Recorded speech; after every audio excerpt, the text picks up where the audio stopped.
새벽 4시 서울 도심 한복판. 거리는 텅 비어 있었어요. 가로등 불빛만이 차가운 보도블록 위에 길게 누워 있었습니다. 인적 없는 거리에는 쓸쓸한 바람만 불어왔어요. 나는 24시간 햄버거 가게 유리창 앞에 앉아 있었습니다. 낡은 트렌치코트 깃을 여미고 영자신문을 펼쳤어요. 활자들이 흐릿한 조명 아래서 아른거렸습니다. 아무것도 주문하지 않았어요. 커피 한 잔 살 돈도 없었거든요. 하지만 그건 중요하지 않았습니다. 중요한 건 내가 여기 앉아 있다는 것. 허리를 꼿꼿이 세우고 신문을 읽고 있다는 것. 구겨지지 않으려고, 무너지지 않으려고. 유리창에 내 모습이 비쳤어요. 흰 머리카락, 깊게 패인 주름, 핏기 없는 입술. 언제부터 이렇게 늙었을까요? 거리를 지나는 사람들이 가끔 나를 힐끗 쳐다보았습니다. 수군거리는 소리가 들렸어요. 저 할머니 또 왔네. 매일 저기 앉아 있더라. 뭐 하는 사람일까? 사람들은 나를 햄버거 가게 할머니라고 불렀습니다. 어떤 이들은 불쌍하다며 고개를 저었고 어떤 이들은 이상하다며 눈살을 찌푸렸어요. 하지만 그들은 몰랐습니다. 내가 누구였는지, 내가 어떤 삶을 살았는지, 왜 이 자리를 떠나지 못하는지. 나는 한때 정부 청사를 드나들던 사람이었어요. 불어와 영어로 외교 문서를 번역하고 각국 대사들과 악수를 나누던 사람. 회의장에서 통역을 하면 모두가 내 목소리에 귀를 기울였습니다. 대학 시절에는 캠퍼스 여왕으로 뽑힐 만큼 아름다웠어요. 남자들이 줄을 섰고 여자들은 나를 부러워했습니다. 모두가 내 앞날을 축복했어요. 그런 내가 어쩌다 이 자리에 앉아 있게 됐을까요? 화려했던 날들은 어디로 갔을까요? 손에 쥐고 있던 모든 것들은 언제 사라졌을까요? 이건 추락의 이야기입니다. 높은 곳에서 떨어지는 건 한순간이지만 바닥에 닿는 데는 오랜 시간이 걸렸어요. 하지만 동시에 이건 끝까지 놓지 못한 것들에 대한 이야기이기도 합니다. 자존심이라고 부르든 허영이라고 부르든 그게 나를 지탱하기도 했고 나를 고립시키기도 했어요. 내 이름은 윤하자. 이제부터 내 이야기를 들려드릴게요. 이 이야기가 궁금하시다면 지금 구독과 좋아요 눌러주세요. 여러분의 작은 응원이 이 채널을 이어가는 힘이 됩니다. 1940년 서울. 나는 8남매 중 7째로 태어났습니다. 우리 집은 서울 한복판에 있었어요.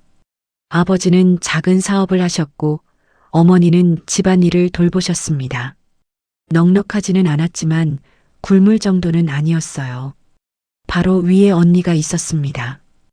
6째로 태어난 언니는 내가 태어나기 전에 세상을 떠났어요. 겨우 3살이었다고 들었습니다. 무슨 병이었는지는 몰라요. 그 시절에는 아이들이 쉽게 죽었으니까요. 어머니는 언니를 잃고 오랫동안 아이를 갖지 못했습니다. 몇 년이 지나도 소식이 없었어요. 포기하려던 참에 겨우 나를 얻었습니다. 그래서였을까요? 어머니는 나를 유난히 아꼈어요. 다른 형제들과는 확실히 달랐습니다. 다른 아이들이 입던 옷을 나는 입지 않았어요. 형제들은 위에서 아래로 옷을 물려 입었지만 나만은 예외였습니다. 항상 새 옷이었어요. 흰 레이스가 달린 원피스, 반짝이는 에나멜 구두, 비단 리본으로 묶은 머리카락. 동네 아이들이 나를 보며 부러워했어요. 형제들도 마찬가지였습니다.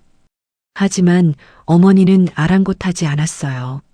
막내 여동생이 사탕을 사오면 어머니는 그걸 빼앗아 내 손에 쥐어주었습니다. 오빠들이 가지고 놀던 장난감도 내가 탐을 내면 내 것이 되었어요. 어머니는 늘 이렇게 말했습니다. 하자는 특별하다고. 하자는 다른 아이들과 다르다고. 나는 그 말을 믿었어요. 의심 없이 받아들였습니다.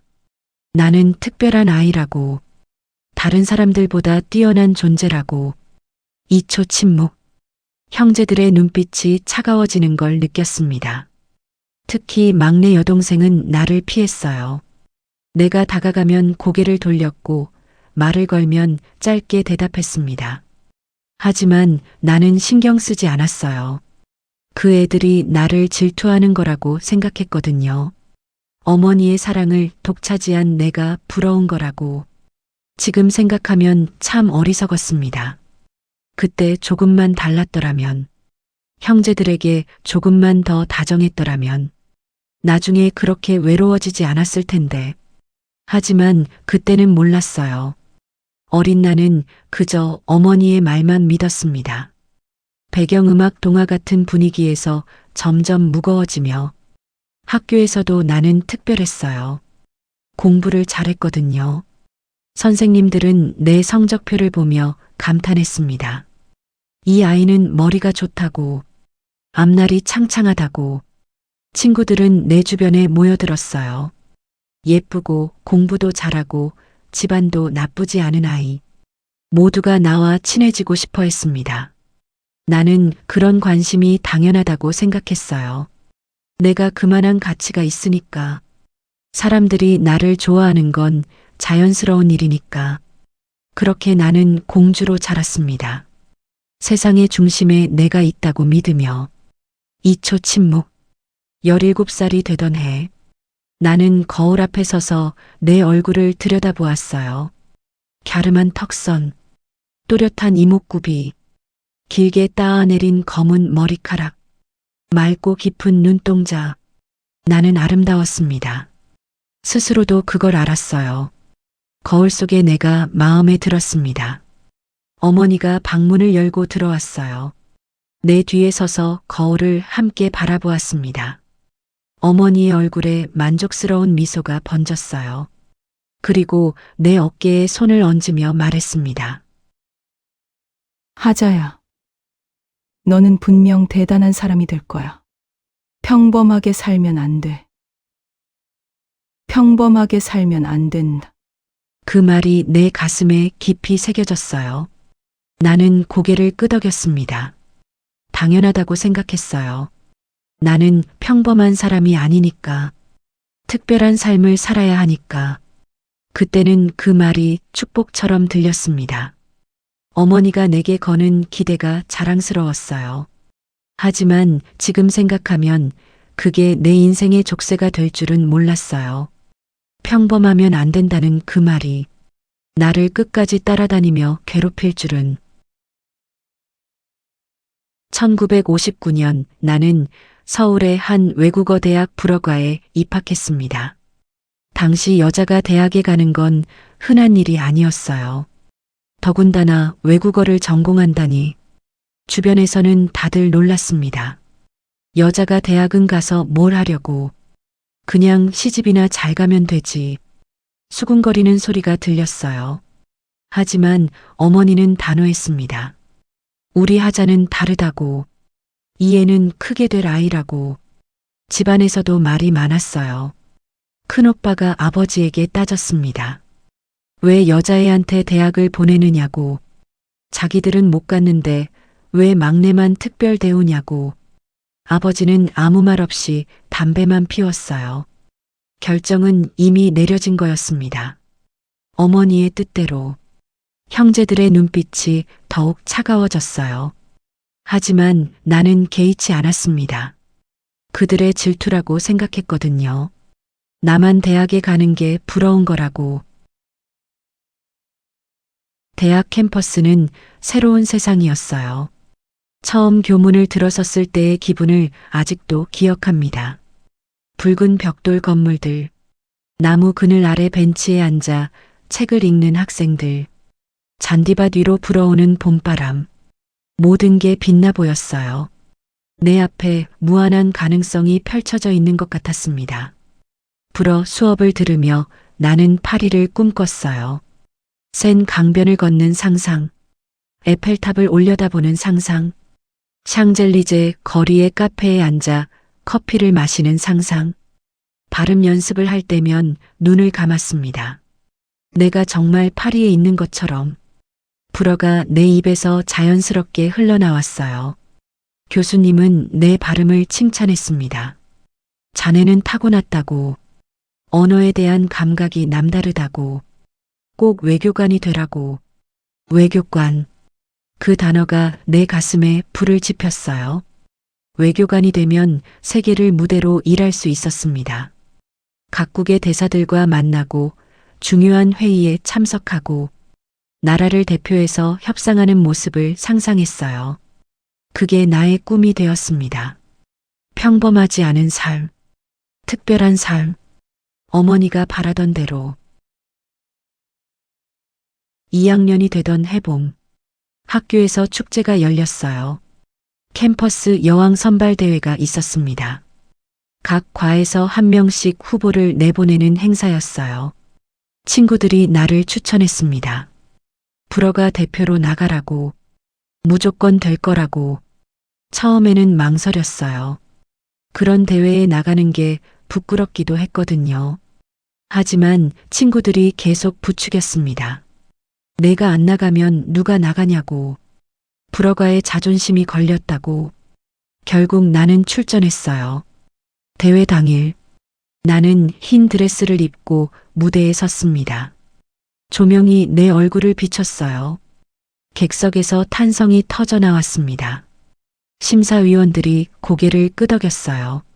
나는 당당하게 걸었고 우아하게 미소 지었습니다. 결과는 당연했어요. 나는 캠퍼스 여왕이 되었습니다. 왕관을 쓰고 무대 위에 섰을 때 객석에서 박수가 쏟아졌어요. 플래시가 터지고 사람들이 환호했습니다. 그 순간 세상이 내 발 아래 있는 것 같았어요. 나는 정말로 특별한 사람이라고, 앞으로 더 높이 올라갈 거라고. 그날 밤 기숙사방에서 왕관을 쓴 내 사진을 보며 생각했습니다.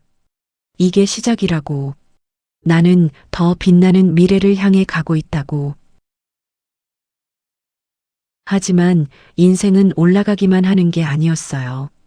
정상에 오르면 내려가야 할 때도 온다는 걸. 그걸 깨닫는 데는 오랜 시간이 걸렸습니다.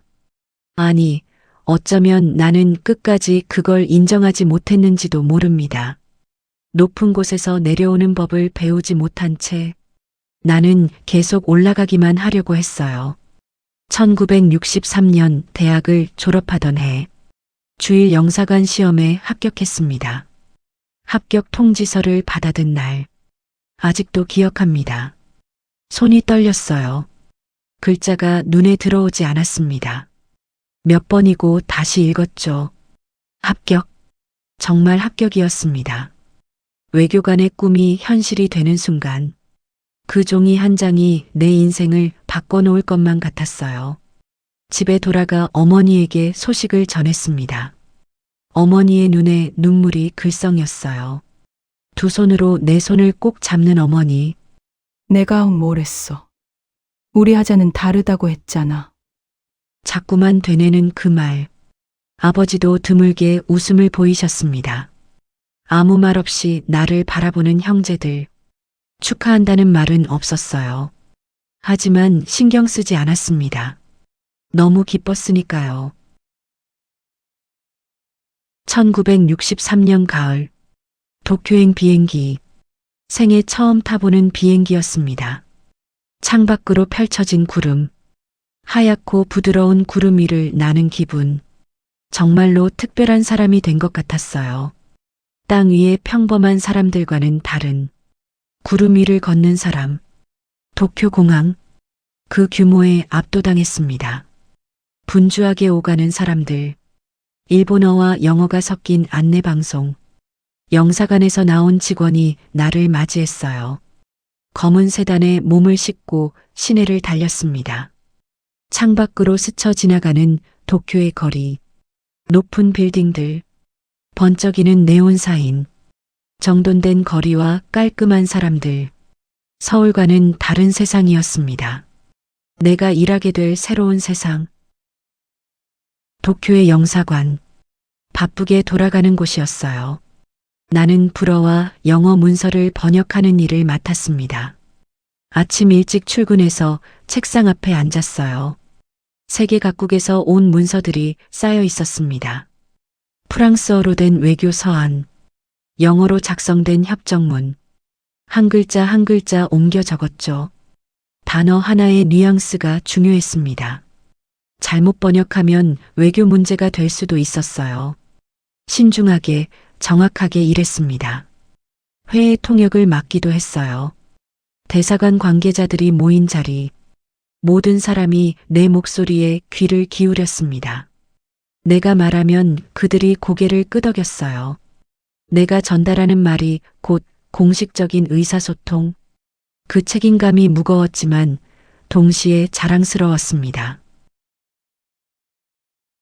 외국 손님들이 찾아오면 내가 맞이했어요. 프랑스 대사관에서 온 관계자들, 국제기구의 고위 인사들, 유창한 불어로 그들과 대화를 나눴습니다. 악수를 나누고 미소를 교환했어요. 어느 날 프랑스 대사관의 한 외교관이 말했습니다. 당신의 불어 발음은 정말 훌륭하다고. 파리에서 공부했느냐고 물었어요. 아니라고 대답했습니다. 서울에서 배웠다고. 놀란 표정을 짓는 대단하다며 고개를 끄덕였어요. 그 순간 속으로 생각했습니다. 당연하지. 나는 이런 자리에 있을 사람이니까. 이 정도는 해야지. 3년간의 도쿄 생활. 단 한 번도 평범하다고 느낀 적이 없었습니다. 주말이면 긴자 거리를 걸었어요. 고급 백화점을 구경하고 찻집에서 커피를 마셨습니다. 외국인들 사이에서 당당하게 어울렸죠. 나는 그들과 같은 세계에 속한 사람. 좁은 골목에서 삶을 꾸려가는 사람들과는 다른 넓은 세상을 무대로 사는 사람. 그렇게 믿었습니다. 그렇게 살았어요. 1966년 서울로 돌아왔습니다. 외교부 본청으로 발령받은 거였어요. 정부 청사 건물. 웅장한 현관을 처음 들어섰을 때의 기분. 아직도 기억합니다. 높은 천장, 반짝이는 대리석 바닥, 곳곳에 걸린 태극기, 구두 굽소리가 바닥에 울려 퍼졌어요. 딱, 딱, 딱. 자신감 있게 들리는 그 소리. 이 건물의 일원이 된 것입니다. 대한민국 외교를 담당하는 곳, 나라의 얼굴을 책임지는 곳. 국제기구 담당 부서에 배치됐습니다. 유엔 관련 업무를 맡았어요. 내 책상 위에 쌓이는 세계 각국의 문서, 영어, 불어, 때로는 스페인어까지 읽고 번역하고 분석했습니다. 보고서를 작성할 때는 단어 하나도 허투루 쓰지 않았어요. 이 문서가 장관에게 올라갈 수도 있으니까, 대통령에게 보고될 수도 있으니까. 어깨가 무거웠지만 동시에 뿌듯했습니다. 내가 하는 일이 중요하다는 증거였으니까요. 동료들이 나를 인정했어요. 윤아자 씨는 일을 잘한다고, 믿고 맡길 수 있다고. 상사들도 내 능력을 신뢰했습니다. 중요한 회의가 있으면 내가 통역을 맡았어요. 급한 문서가 있으면 나에게 왔습니다. 바빴어요. 점심도 거르고 일할 때가 많았습니다. 하지만 불평하지 않았어요. 이게 내가 원하던 삶이니까. 특별한 삶, 의미 있는 삶. 퇴근 후에는 종로의 고급 레스토랑에서 저녁을 먹었습니다. 흰 테이블보가 깔린 식탁, 은빛 식기, 와인잔에 담긴 붉은 액체. 혼자 하는 식사가 외롭지 않았어요. 오히려 우아하다고 생각했습니다. 누구에게도 얽매이지 않는 자유로운 삶. 주말에는 호텔 라운지에서 커피를 마셨어요. 영자신문을 펼쳐놓고 세상 돌아가는 이야기를 읽었습니다. 나의 일상. 30살이 넘어가자 주변에서 결혼 이야기가 나오기 시작했습니다. 동료들이 물었어요. 윤아자 씨, 좋은 사람 없어요? 소개해 줄까요? 고개를 저었습니다. 관심 없다고, 지금 일이 좋다고, 사실은 내 눈에 차는 남자가 없었어요. 평범한 회사원? 시시했습니다. 변변찮은 집안의 공무원? 어울리지 않았어요. 나는 외교관이었으니까요. 캠퍼스 여왕이었으니까요. 그 정도에 맞는 남자를 만나야 한다고 생각했습니다. 대사 정도는 되어야 했어요. 최소한 고위 외교관, 나와 어깨를 나란히 할 수 있는 사람. 그런 남자가 나타나면 결혼하겠다고. 그때까지는 혼자여도 괜찮다고. 하지만 그런 남자는 나타나지 않았습니다. 아니, 어쩌면 있었는데 내가 못 본 걸지도 모르겠어요. 너무 높은 곳만 바라보고 있었으니까요. 눈앞에 있는 사람들은 보이지 않았습니다. 세월이 흘렀습니다. 35, 40, 45. 여전히 외교부에서 일했어요. 여전히 문서를 번역하고 보고서를 작성했습니다. 하지만 뭔가 달라지고 있었어요. 처음에는 느끼지 못했습니다. 아주 천천히 조금씩 승진이 더뎠어요. 같이 들어온 동기들은 하나둘 올라갔습니다. 나보다 늦게 온 후배들도 나를 앞질렀어요. 왜 그런지 물었습니다. 상사는 애매하게 대답했어요. 여자라서, 결혼을 안 해서, 너무 도도해서, 조직에 녹아들지 못해서, 이유는 여러 가지였습니다. 하지만 어느 것도 납득이 되지 않았어요. 내 능력이 부족한 게 아니었습니다. 누구보다 열심히 일했고 실력도 있었어요. 세상이 나를 알아보지 못하는 거라고 믿었습니다. 그들이 틀린 거라고, 언젠가 나를 인정하게 될 거라고. 1980년대 중반, 50살이 되었습니다. 거울 앞에 섰어요. 대학 시절과는 다른 얼굴, 주름이 생기고 머리카락에 흰 가닥이 섞여 있었습니다. 하지만 여전히 당당했어요. 아직 일할 수 있었으니까. 아직 능력이 있었으니까. 그런데 어느 날 인사과에서 연락이 왔습니다. 윤아자 씨, 명예퇴직 신청 안 하실 건가요? 명예퇴직. 귓가에 맴도는 그 단어. 나를 내보내려는 거구나. 쓸모 없어졌다고 생각하는 거구나. 거절했어요. 아직 일할 수 있다고. 더 오래 일하고 싶다고. 하지만 분위기는 달라지고 있었습니다. 젊은 직원들이 들어왔어요. 컴퓨터를 다루고 새로운 언어를 배운 사람들. 점점 구석으로 밀려났습니다. 회의에 불려가는 일이 줄었어요. 중요한 문서가 내 책상을 거치지 않게 되었습니다. 매일 출근했어요. 하지만 할 일이 없었습니다. 빈 책상 앞에 앉아 시간이 가기를 기다렸어요. 창밖을 바라봤습니다. 천천히 움직이는 해, 느리게 돌아가는 시계 초침, 얼마나 치욕적인 일인지, 필요 없는 사람이 된 기분이 어떤 건지, 겪어보지 않은 사람은 모를 겁니다. 1992년 결국 외교부를 떠났습니다. 20년 가까이 몸담았던 곳, 내 청춘을 바친 곳, 퇴직하는 날 아무도 나를 배웅하지 않았어요. 송별회도 없었습니다. 그냥 조용히 짐을 챙겼어요. 책상 서랍을 열었습니다.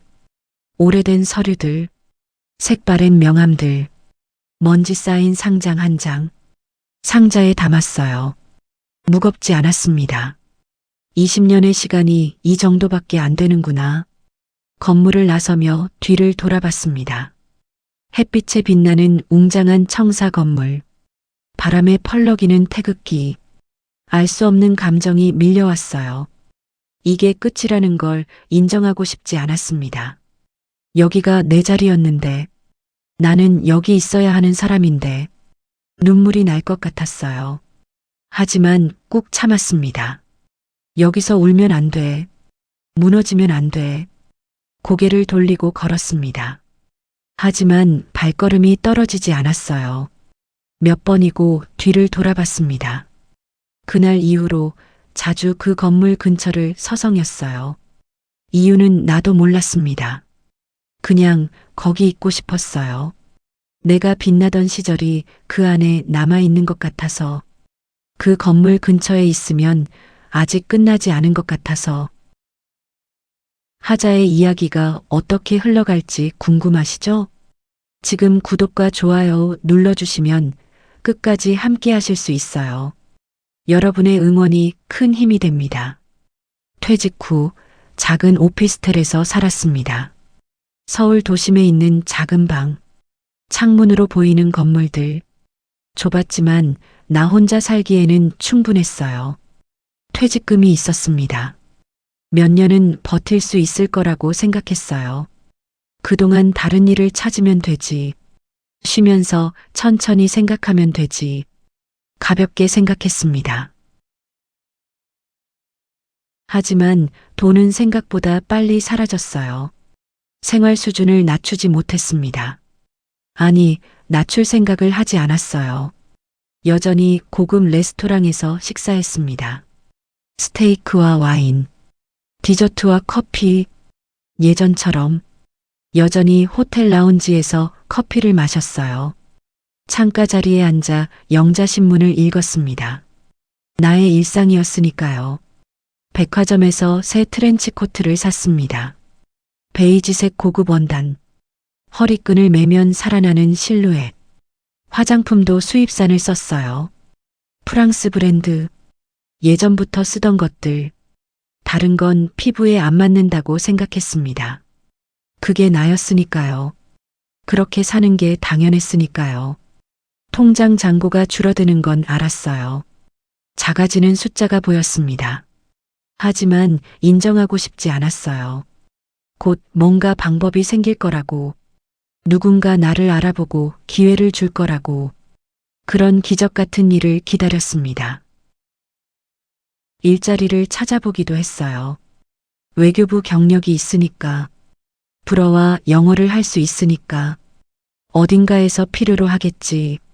하지만 현실은 달랐습니다. 나이가 많다고 했어요. 컴퓨터를 못 다룬다고 했습니다. 젊은 사람을 원한다고. 면접장에서 돌아오는 길, 거리를 걸으며 생각했어요. 내가 왜 이런 대접을 받아야 하지? 나는 외교관이었는데, 캠퍼스 여왕이었는데, 분했습니다. 세상이 나를 몰라보는 것 같았어요. 형제들에게 연락할 수 있었습니다. 하지만 그러지 않았어요. 어릴 때부터 편해봤던 내가, 잘 나가던 내가, 대학도 보내주고 외교관도 됐던 내가, 이제 와서 도와달라고? 상상만 해도 치가 떨렸어요. 그들이 어떤 표정을 지을 뻔했습니다. 그것 봐. 잘난 척 하더니 결국 이렇게 됐네. 우리한테 손 벌리러 왔어? 그런 말을 듣느니 차라리 굶는 게 나았습니다. 자존심이 허락하지 않았어요. 1995년 오피스텔 월세가 밀리기 시작했습니다. 통장에 남은 돈이 얼마 없었어요. 이번 달 월세를 내면 생활비가 없었습니다. 생활비를 쓰면 월세를 낼 수 없었어요. 월세를 미뤘습니다. 다음 달에 내겠다고, 곧 돈이 들어올 거라고. 한 달이 지나고 두 달이 지났어요. 집주인이 찾아왔습니다. 문을 두드리는 소리에 가슴이 철렁했어요. 문을 열자 불쾌한 표정의 집주인. 윤 선생님, 세 달째 월세가 안 들어왔는데요. 이러시면 곤란합니다.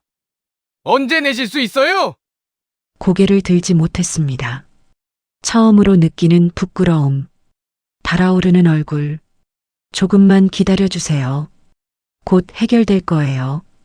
그렇게 말했지만 해결될 기미가 보이지 않았어요. 또 한 달이 지났습니다. 집주인이 다시 왔어요. 이번에는 단호했습니다. 다음 달까지 안 내시면 나가셔야 합니다. 더 이상은 못 기다려요. 막내 여동생에게 전화했습니다. 오랫동안 연락하지 않았던 여동생. 어릴 때 내가 가장 못되게 굴었던 아이. 내 것을 빼앗기고 어머니의 사랑을 빼앗겼던 아이. 전화벨이 울렸어요. 빠르게 뛰는 심장, 여보세요. 들리는 여동생의 목소리. 낯설었습니다. 세월이 많이 흘렀으니까요. 나야 하자. 언니야. 긴 침묵. 놀란 것 같은 여동생. 언니? 무슨 일이야? 차가운 목소리. 반갑다는 기색이 없었어요. 당연했습니다. 나는 그 애에게 좋은 언니가 아니었으니까요. 있잖아. 잠깐 신세 좀 질 수 있을까? 힘들게 꺼내는 말. 떨리는 목소리. 또 긴 침묵. 전화기 너머로 들리는 여동생의 한숨. 언니 미안한데? 우리 집도 형편이 안 좋아. 애들 학비도 있고. 여유가 없어. 거절. 하지만 알았습니다. 형편이 문제가 아니라는 걸. 그 애는 나를 용서하지 않은 거예요. 어릴 때 받았던 상처를, 빼앗겼던 것들을, 무시당했던 기억들을. 그래, 알았어. 괜찮아. 신경 쓰지 마. 전화를 끊었습니다. 떨리는 손. 다른 형제들에게도 연락해 볼 수 있었어요. 하지만 하지 않았습니다. 결과는 뻔했으니까요. 여동생보다 더 차갑게 거절당할 게 분명했어요. 혼자였습니다. 스스로 그렇게 만든 거였어요. 결국 오피스텔을 나와야 했습니다. 짐을 꾸리는데 떨리는 손. 뭘 가져가야 하지? 어디로 가야 하지? 옷 몇 벌을 가방에 넣었어요. 트렌치 코트는 꼭 챙겼습니다. 그건 포기할 수 없었어요. 화장품 몇 개, 영자신문 읽던 돋보기 안경, 오래된 사진 한 장, 대학 시절 캠퍼스 여왕으로 뽑혔을 때 찍은 사진, 웃고 있는 젊고 아름다운 나, 왕관을 쓰고 꽃다발을 안고 한참 들여다봤습니다. 이게 나였구나. 이렇게 빛나던 시절이 있었구나. 사진을 가방 깊숙이 넣었어요. 이것만은 버릴 수 없었습니다. 오피스텔 문을 닫고 나왔습니다. 뒤를 돌아보지 않았어요. 돌아보면 무너질 것 같았거든요. 거리로 나왔습니다. 분주하게 오가는 사람들, 모두 갈 곳이 있는 사람들, 돌아갈 집이 있는 사람들. 나는 어디로 가야 할까? 막막했습니다. 발걸음이 저절로 움직였어요. 익숙한 방향으로, 정부 청사가 있는 쪽으로. 왜 그쪽으로 갔는지 몰라요. 그냥 발이 그리로 향했습니다. 청사 건물 앞에 섰어요. 지고 있는 해, 하나둘 켜지는 건물의 불. 저 안에서 사람들이 일하고 있겠지. 내가 일하던 자리에 누군가 앉아 있겠지. 내 책상은 이제 다른 사람의 것이겠지. 한참을 서 있었습니다. 이상하게 쳐다보는 지나가는 사람들. 하지만 신경 쓰지 않았어요. 그날 밤 처음으로 거리에서 잠을 청했습니다. 공원 벤치를 찾았어요. 낮에 직장인들이 점심을 먹던 그 공원. 밤에는 텅 비어 있었습니다. 벤치에 앉았어요. 트렌치 코트 깃을 세우고 가방을 꼭 안았습니다. 3월이었지만 차가운 새벽 공기, 뼛속까지 스며드는 바람, 딱딱 부딪히는 이, 눈을 감았습니다. 하지만 잠이 오지 않았어요. 이게 나라고? 외교부에서 일하던 내가, 캠퍼스 여왕이었던 내가, 고급 레스토랑에서 식사하던 내가, 공원 벤치에서 밤을 보내고 있다고? 믿기지 않았어요. 아니, 믿고 싶지 않았습니다. 이건 잠깐이라고, 곧 끝날 거라고. 눈물이 났습니다. 아무도 없는 공원에서 혼자 울었어요. 소리 없이, 들썩이는 어깨만. 다음 날 아침 해가 떴습니다. 벤치에서 일어났어요. 뻣뻣한 온몸, 아픈 허리, 거리를 걸었습니다. 바쁘게 지나가는 출근하는 사람들, 모두 어딘가로 향하고 있었어요. 나만 갈 곳이 없었습니다. 발걸음이 또 청사 쪽으로 향했어요. 건물 앞에 서서 한참을 바라봤습니다. 분주하게 들어가는 출근하는 직원들. 나도 저랬는데, 나도 저 안에서 일했는데, 또 나는 눈물. 하지만 이번에는 참았습니다. 울면 안 돼. 여기서 무너지면 안 돼. 고개를 들었어요. 트렌치코트 깃을 바로 세우고 허리를 꼿꼿이 폈습니다. 내가 지킬 수 있는 마지막 것. 이 자세만은, 이 품위만은 무너져도 무너진 것처럼 보이면 안 돼. 나의 규칙이 되었습니다. 그날 이후로 떠돌이 생활이 시작되었습니다. 낮에는 갈 곳을 찾아다녔어요. 도서관은 따뜻했습니다. 책상에 앉아 책을 펼쳐놓으면 아무도 뭐라 하지 않았어요. 거기서 몇 시간을 보냈습니다. 문화원도 좋았어요. 무료로 영화를 상영하는 날이 있었거든요. 어두운 상영관에 앉아 있으면 잠시나마 현실을 잊을 수 있었습니다. 예술 영화, 프랑스 영화, 내가 좋아하던 것들, 아름다운 스크린 속 세상, 영화가 끝나면 다시 현실이었지만요. 저녁이 되면 24시간 햄버거 가게로 갔습니다. 따뜻하고 불이 켜져 있고 사람들이 있는 곳, 밤새 열려 있는 곳, 구석자리에 앉았어요. 유리창 앞, 거리가 내다보이는 자리, 아무것도 주문하지 않았습니다. 돈이 없었으니까요. 그냥 앉아 있었어요. 직원들이 눈치를 주기도 했습니다. 손님이 아닌 사람이 자리를 차지하고 있으니까. 하지만 신경 쓰지 않았어요. 나는 노숙자가 아니었으니까요. 그냥 잠깐 쉬러 온 사람일 뿐이었으니까요. 그렇게 믿었습니다. 그렇게 믿어야만 했어요. 허리를 꼿꼿이 세우고 영자신문을 펼쳤어요. 신문은 누군가 버린 걸 주워온 거였습니다. 하지만 펼쳐들면 그럴듯해 보였어요. 신문을 읽는 교양 있는 여자, 잠시 쉬러 들른 손님, 그렇게 보이고 싶었습니다. 그렇게 보여야만 했어요. 시간이 흘러 나만의 루틴이 생겼습니다. 하루하루를 버티는 방법, 이 도시에서 살아남는 방법. 새벽 4, 5시 햄버거 가게를 나와 근처 교회로 향했어요. 아직 어두운 거리, 길을 비추는 가로등 불빛만, 인적 없는 새벽 거리를 걷는 기분. 세상에 나 혼자만 남은 것 같았습니다. 교회 예배당은 새벽에도 열려 있었어요. 새벽 기도회 때문이었습니다. 기도하러 오는 사람들을 위해 열어둔 문. 맨 뒷자리에 앉았어요. 조용히, 눈에 띄지 않게. 예배당 안은 따뜻했습니다. 난방이 되어 있었거든요. 밤새 차가운 거리에 있다가 들어오면 느껴지는 온기. 그 따뜻함만으로도 감사했어요. 눈을 감고 기도를 했습니다. 무엇을 빌었냐고요? 글쎄요. 처음에는 기적을 빌었어요. 누군가 나를 알아보고 손을 내밀어 주기를. 다시 예전처럼 살 수 있게 되기를.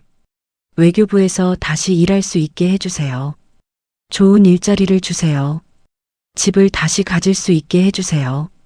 그런 기도. 하지만 시간이 지나면서 기도의 내용이 바뀌었어요.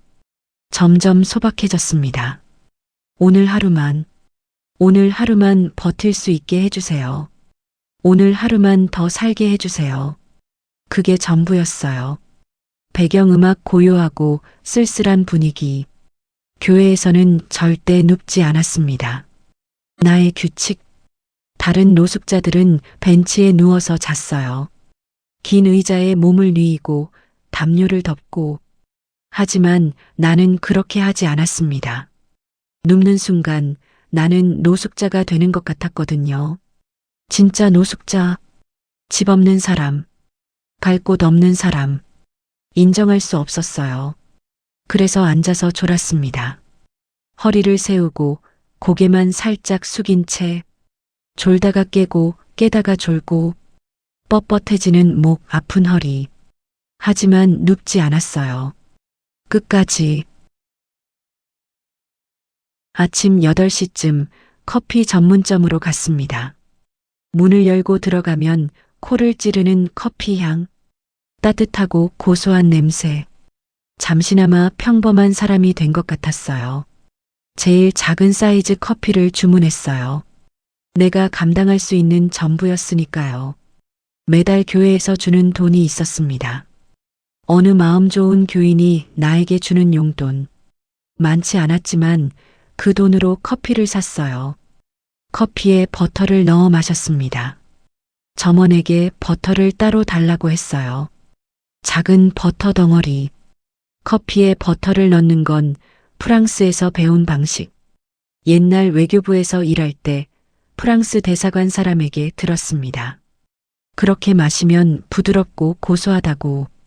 그 작은 사치가 나를 지탱해 주었어요. 이렇게라도 예전의 나를 유지할 수 있었으니까요. 점원이 이상하게 쳐다볼 때도 있었습니다.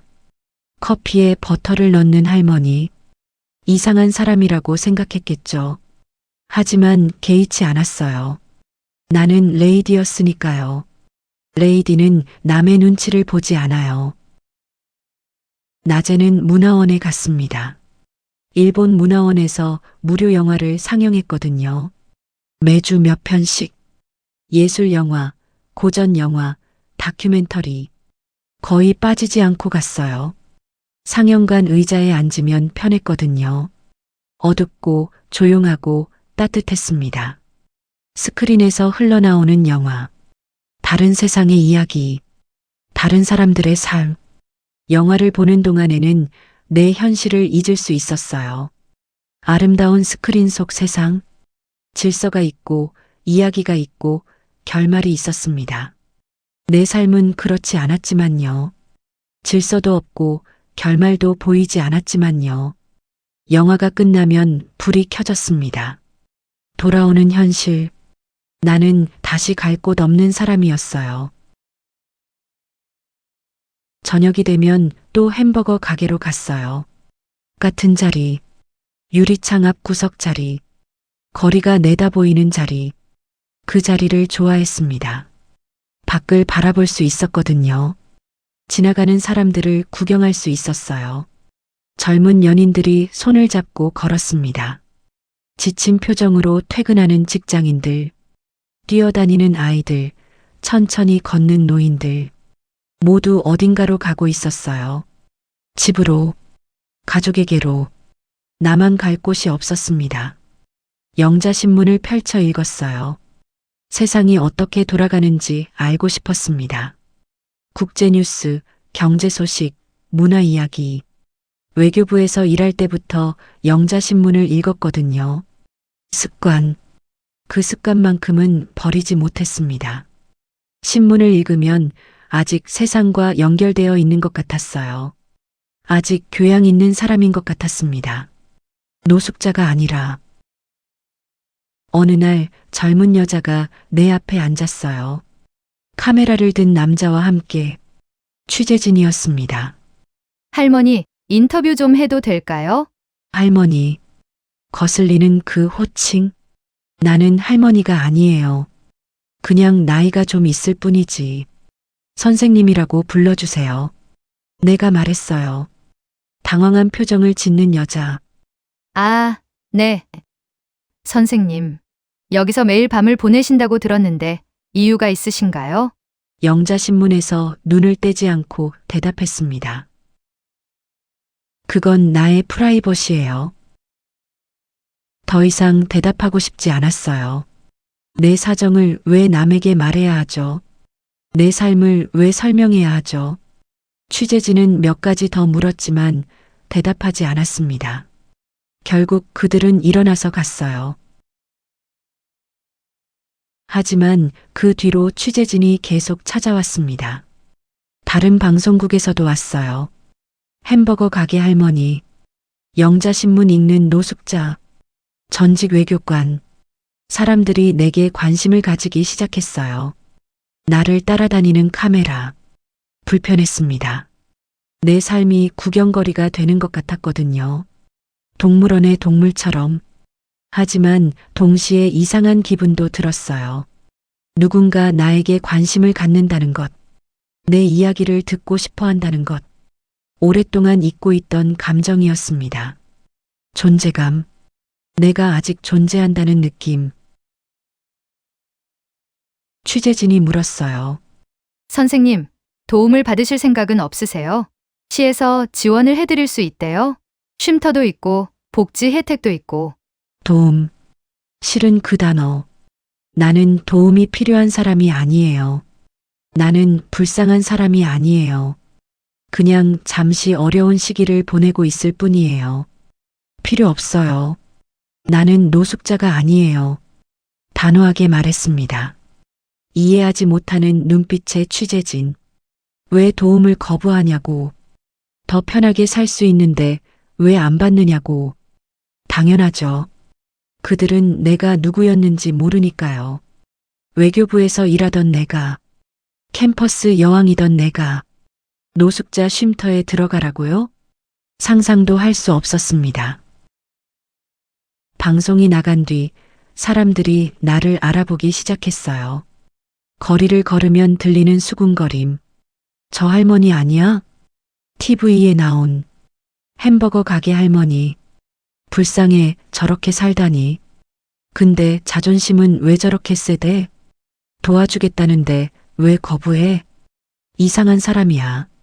못 들은 척 했어요. 꼿꼿이 든 고개로 걸었습니다. 불쌍하다고? 자존심이 세다고? 그들은 몰라요. 이 자존심 하나로 내가 버티고 있다는 걸. 이걸 놓으면 나는 정말로 무너진다는 걸. 자존심이 나를 지탱하고 있었어요. 내가 아직 사람이라는 증거. 내가 아직 가치 있는 존재라는 증거. 그걸 놓으면 뭐가 남죠? 빈 껍데기. 아무것도 아닌 존재. 그래서 끝까지 자존심을 놓지 않았습니다.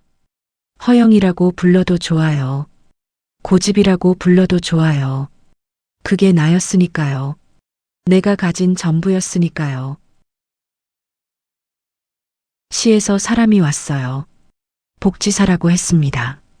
선생님, 쉼터로 가시는 게 어떨까요? 따뜻하고 밥도 주고 잘 곳도 있어요. 고개를 저었습니다. 거기 가면 줄 서서 밥 받아야 하잖아요. 다른 노숙자들이랑 같이 자야 하잖아요. 나는 그런 사람이 아니에요. 난감한 표정을 짓는 복지사. 선생님, 여기서 이렇게 사시는 것보다는 나을 텐데요. 건강도 안 좋아지실 거고. 건강은 괜찮아요.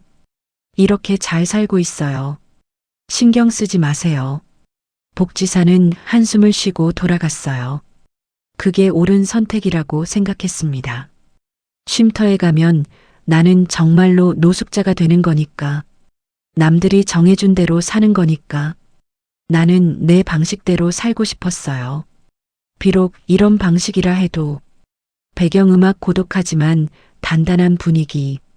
그렇게 시간이 흘렀습니다. 햄버거 가게에서 밤을 보내고, 교회에서 새벽을 맞이하고, 커피 전문점에서 아침을 시작하고, 문화원에서 영화를 보고, 다시 햄버거 가게로 돌아오고, 매일 같은 루틴, 매일 같은 자리, 매일 같은 하루.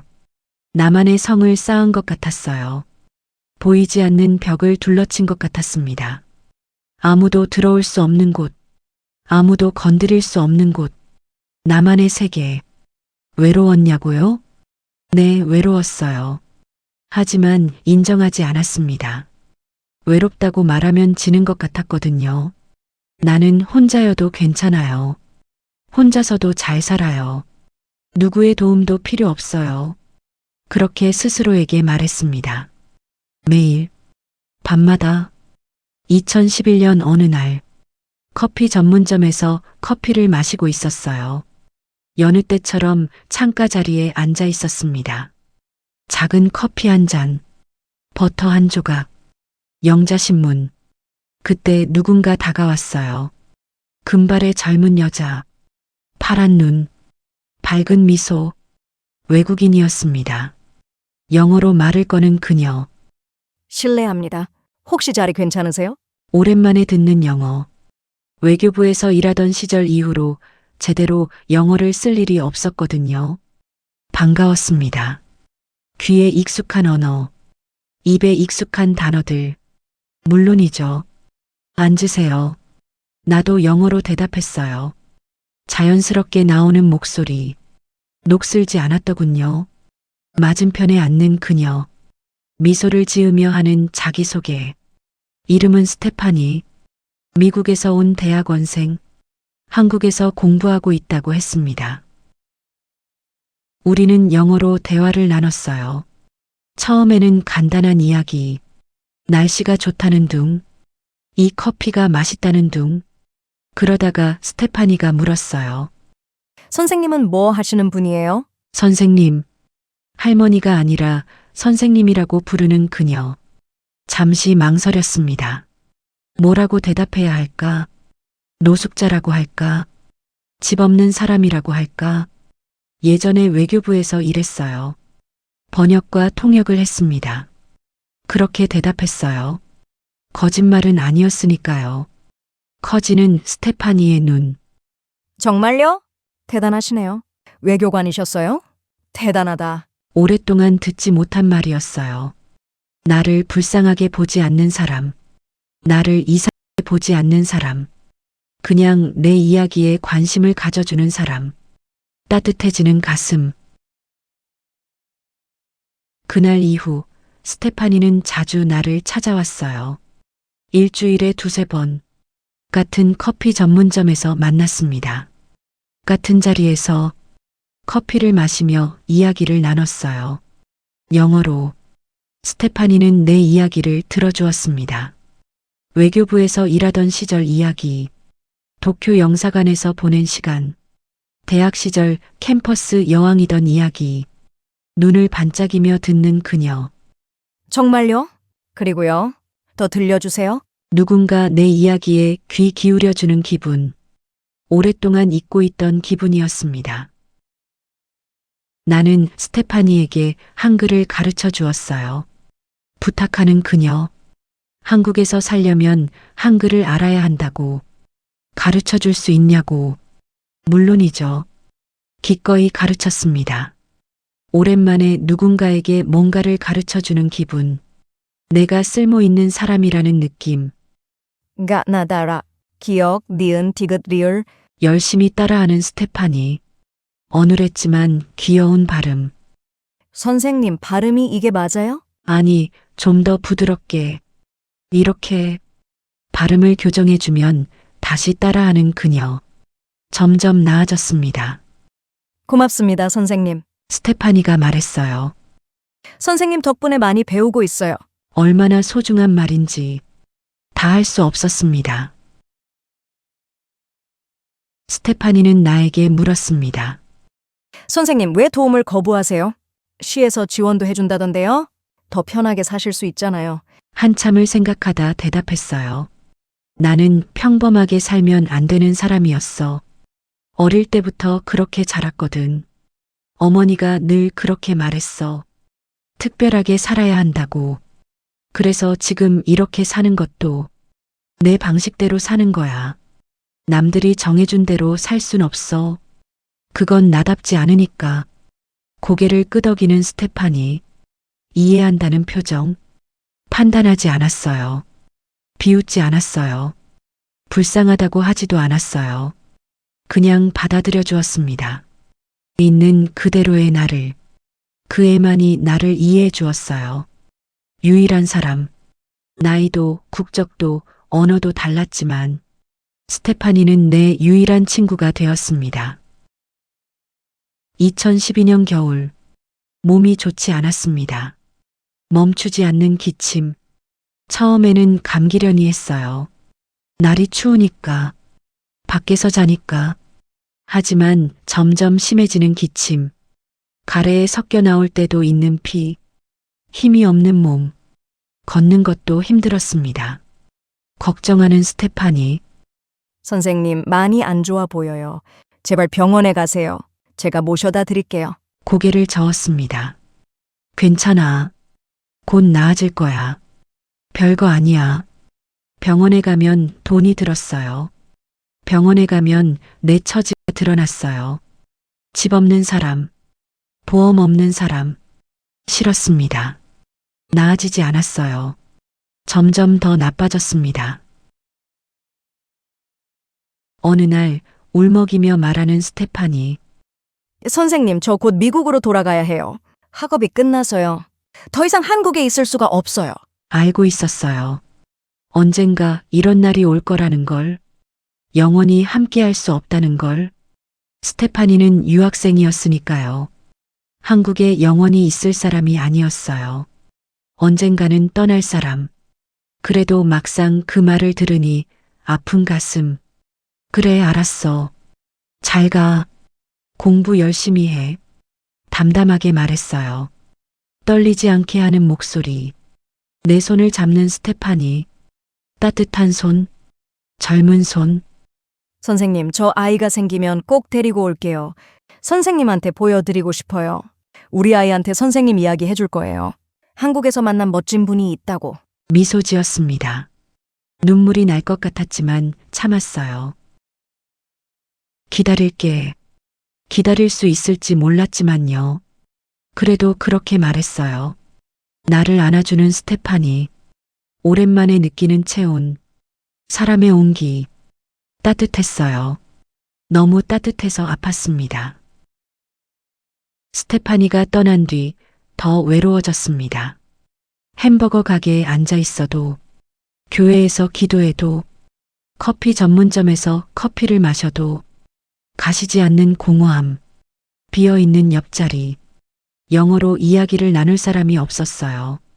내 이야기를 들어줄 사람, 나를 판단하지 않는 사람, 나를 있는 그대로 받아들여주는 사람, 그런 사람이 사라졌어요. 내가 기다리던 기적은 뭐였을까요? 다시 예전으로 돌아가는 거? 외교부에서 다시 일하는 거? 누군가 나를 알아봐 주는 것? 아니었어요. 그런 거창한 게 아니었어요. 그냥 나를 있는 그대로 받아들여주는 사람, 내 이야기를 들어주는 사람, 함께 커피를 마시며 웃어줄 사람. 그게 전부였는지도 몰라요. 스테파니가 그런 사람이었습니다. 유일한 사람. 그 애가 떠나고 나서야 알았어요. 내가 정말 원했던 게 뭔지. 하지만 이미 늦었습니다. 점점 심해지는 기침. 이제는 숨 쉬는 것도 힘들었습니다. 걷다가 멈춰서서 숨을 골라야 했어요. 계단을 오르면 한참을 쉬어야 했습니다. 말을 듣지 않는 몸. 예전의 내가 아니었습니다. 그래도 병원에 가지 않았어요. 갈 수 없었습니다. 병원에 가면 끝이니까. 내가 무너지는 거니까. 그렇게 버텼어요. 하루하루. 내가 할 수 있는 전부였습니다. 이 이야기의 결말이 궁금하시죠? 구독과 좋아요, 아직 안 누르셨다면 지금 눌러주세요. 마지막까지 함께 해주셔서 감사합니다. 2013년 가을, 병원에 입원해 있었습니다. 거부하던 도움을 결국 받아들인 거였어요. 더 이상 버틸 힘이 없었거든요. 거리에서 쓰러졌습니다. 누군가 119에 신고했어요. 구급차가 왔고 병원으로 실려갔습니다. 흐릿한 의식, 하얀 천장, 삐삐거리는 기계 소리, 주사 바늘이 꽂힌 팔. 이게 나인가? 이렇게 끝나는 건가? 폐암이라고 했습니다. 말기였어요. 담담하게 말하는 의사. 솔직히 말씀드리면 시간이 많이 남지 않았습니다. 몇 달 정도. 몇 달. 내게 남은 시간. 놀랍지 않았습니다. 예상했던 일이니까요. 몸이 이상한 건 진작 알고 있었어요. 다만 막상 들으니 묘한 기분이었습니다. 끝이 보이는 기분. 시간이 정해진 기분. 배경음악 고요하고 담담한 피아노. 병실 침대에 누워 천장을 바라봤습니다. 하얀 천장, 형광등 불빛, 가끔 지나가는 간호사의 발소리. 이제야 눕는구나. 그렇게 안 눕겠다고 버텼는데. 결국 이렇게 누워 있구나. 웃음이 났어요. 쓸쓸한 웃음. 내가 지키려던 게 뭐였을까? 내가 버티려던 게 뭐였을까? 이렇게 끝날 거면서 문득 떠오르는 지나온 시간들. 어릴 때 어머니가 해준 말. 평범하게 살면 안 된다. 너는 특별하다. 대학 시절 캠퍼스 여왕으로 뽑히던 날. 왕관을 쓰고 무대에 서던 순간. 나를 바라보던 모두. 도쿄 영사관에서 일하던 시절. 외국어로 통역하고 문서를 번역하던 날들. 중요한 사람이라고 느꼈던 때. 외교부 청사를 떠나던 날. 배웅하지 않던 아무도. 혼자 짐을 챙기던 그날. 오피스텔을 나와 처음으로 거리에서 잠을 청하던 밤. 차가운 벤치. 떨리는 몸. 흐르던 눈물. 햄버거 가게 창가에 앉아 영자신문을 읽던 밤들. 교회에서 앉아서 졸던 새벽들. 커피 전문점에서 버터 넣은 커피를 마시던 아침들. 스테파니와 웃으며 이야기하던 시간들. 한글을 가르쳐 주던 순간들. 그 애가 떠나던 날. 모든 게 영화처럼 지나갔어요. 내 인생이라는 영화. 이제 곧 끝날 영화. 후회가 없다고 하면 거짓말이에요. 형제들에게 더 잘할걸. 어릴 때 그렇게 못되게 굴지 말걸. 연락이라도 할걸. 도와주려는 손을 뿌리치지 말걸. 쉼터에라도 갈걸. 자존심 때문에 고생만 했어. 평범함을 받아들일걸. 특별하지 않아도 괜찮다고. 그냥 평범하게 살아도 괜찮다고. 많은 후회. 산더미처럼 쌓여 있었습니다. 하지만 동시에 생각했어요. 그게 나였다고. 그렇게 사는 게 나였다고. 평범하게 살 수 없었던 것. 끝까지 품위를 지키려 했던 것. 자존심을 놓지 않았던 것. 그게 나의 전부였다고. 다르게 살 수 있었을까요? 모르겠어요. 아마 못했을 거예요. 그게 내가 아는 유일한 삶의 방식이었으니까. 어머니가 가르쳐준 유일한 방식이었으니까. 스테파니를 떠올렸어요. 그 애는 내 소식을 알까요? 내가 아프다는 걸 알까요? 내가 곧 떠난다는 걸 알까요? 약속대로 아이를 데리고 오려 했을까요? 한국에 올 계획을 세웠을까요? 알 수 없었어요. 연락할 방법도 없었습니다. 하지만 그 애가 나를 기억해 준다면, 가끔 나를 떠올려 준다면, 그것만으로 충분해요. 한국에서 만난 이상한 할머니, 햄버거 가게에서 영자신문 읽던 할머니, 한글을 가르쳐 주던 할머니, 그렇게 기억해줘. 그걸로 됐어. 며칠 뒤, 조용히 눈을 감았습니다. 곁에 아무도 없었어요. 가족도 친구도. 그냥 혼자. 마지막 순간 무슨 생각을 했냐고요? 글쎄요. 기억이 나지 않아요. 어쩌면 아무 생각도 없었을지도 모릅니다. 그냥 고요했을 거예요. 오랫동안 찾던 평화. 드디어 찾은 것 같았을 거예요. 무연고 변사자로 처리되었습니다. 가족 중 누구도 나를 찾지 않았어요. 막내 여동생에게 연락이 갔다고 들었어요. 하지만 시신 인수를 거부했다고 합니다. 다른 형제들도 마찬가지였어요. 서울 어딘가 무연고 묘지에 안치되었습니다. 이름 없는 비석 아래, 아무도 찾지 않는 곳에. 쓸쓸하다고요? 네, 쓸쓸하죠. 하지만 어쩌면 이게 맞는 것 같기도 해요. 평생 혼자였으니까. 혼자 살고 혼자 떠나는 것.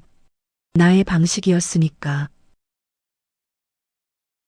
스테파니가 나중에 내 소식을 들었다고 해요. 누군가에게서 무연고 추모의 집을 찾아왔다고 합니다. 내 자리 앞에서 조용히 울었다고 해요. 약속을 지키지 못해서 미안하다고. 더 자주 연락할 걸 그랬다고. 보고 싶다고. 그 이야기를 들으면 기뻤을 거예요. 누군가 나를 기억해주는 사람이 있다는 것. 나를 위해 울어주는 사람이 있다는 것. 그것만으로 충분해요. 정말로. 내 이름은 윤하자. 1940년에 태어나 2013년에 떠났습니다. 한때 외교관이었고 캠퍼스 여왕이었던 여자. 영자신문을 읽던 여자. 버터 넣은 커피를 마시던 여자. 끝까지 품위를 지키려 했던 여자. 그리고 끝까지 무너지지 않으려 했던 사람. 이게 나의 이야기예요. 화려하지도 아름답지도 않은. 하지만 나의 이야기. 우리 모두는 각자의 자존심을 안고 살아갑니다. 때로는 그게 우리를 지켜주기도 하고, 때로는 우리를 고립시키기도 해요. 하자의 삶이 옳았는지 그랬는지 저는 판단하지 않으려 합니다. 그건 제가 할 일이 아니에요. 다만 끝까지 자기 방식대로 살려 했던 한 여자가 있었다는 것. 그 여자가 외로웠지만 끝까지 버텼다는 것. 그리고 누군가는 그녀를 기억해 주었다는 것. 그걸 기억해 주세요. 어쩌면 우리 주변에도 하자 같은 사람이 있을지 몰라요. 거리에서, 카페에서, 공원에서 혼자 앉아 있는 누군가. 그 사람에게는 그 사람만의 이야기가 있을 거예요. 우리가 모르는 과거가, 우리가 상상하지 못하는 사연이. 가끔은 그냥 봐주세요. 판단하지 말고, 불쌍하다고 하지 말고, 그냥 그 사람이 거기 있다는 걸 알아주세요.